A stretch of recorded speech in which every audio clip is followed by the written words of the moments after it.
Bonjour à tous, aujourd'hui du coup je vais vous montrer comment faire les mailles serrées en relief avant et arrière.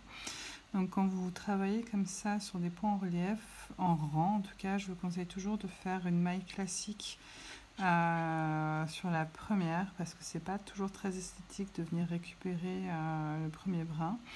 Donc moi je fais toujours une maille classique et après je fais mes points en relief. Donc si je commence par le relief arrière, en fait on va venir passer le crochet à l'arrière, on va venir se glisser entre le premier et le deuxième brin et on ressort le crochet sur l'arrière entre le deuxième et le troisième brin. Ici on fait un jeté et on tire notre fil et j'ai raté. On recommence. Donc hop, on fait un jeté classique, on vient tirer le fil sur l'arrière. On se retrouve avec nos deux boucles du coup sur le crochet et on finit notre maille serrée comme on fait habituellement. Donc en fait au lieu de venir prendre, de glisser notre crochet ici, on va simplement récupérer par l'arrière du tricot le brin de la rangée précédente. Donc on fait un jeté, on tire et ensuite on fait une maille serrée classique.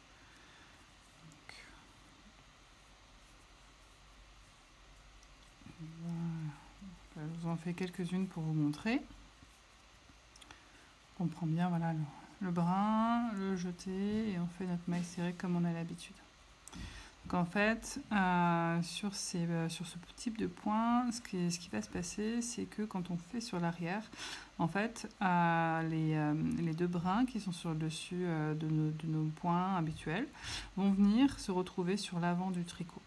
Donc ça les redresse comme ça et on les voit apparaître, ça crée un motif sur l'avant du tricot. Si on fait du coup cette fois-ci les points en relief avant, donc on va faire la même chose mais par l'avant du tricot, on va venir glisser notre crochet sous le brin, on fait notre jeté comme on a l'habitude et on finit notre maille serrée. Donc, je vous en montre quelques-unes, hein. C'est juste pour vous montrer du coup la différence.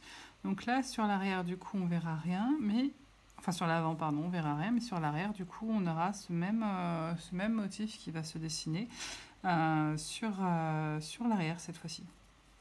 Après, suivant l'effet que vous voulez obtenir, c'est vrai que moi je vais l'utiliser donc sur ma dernière créa pour faire les finitions. Ça permet de créer une jolie finition qui est fine, qui est régulière et qui est assez esthétique. Et c'est vrai que ça a un rendu assez sympa.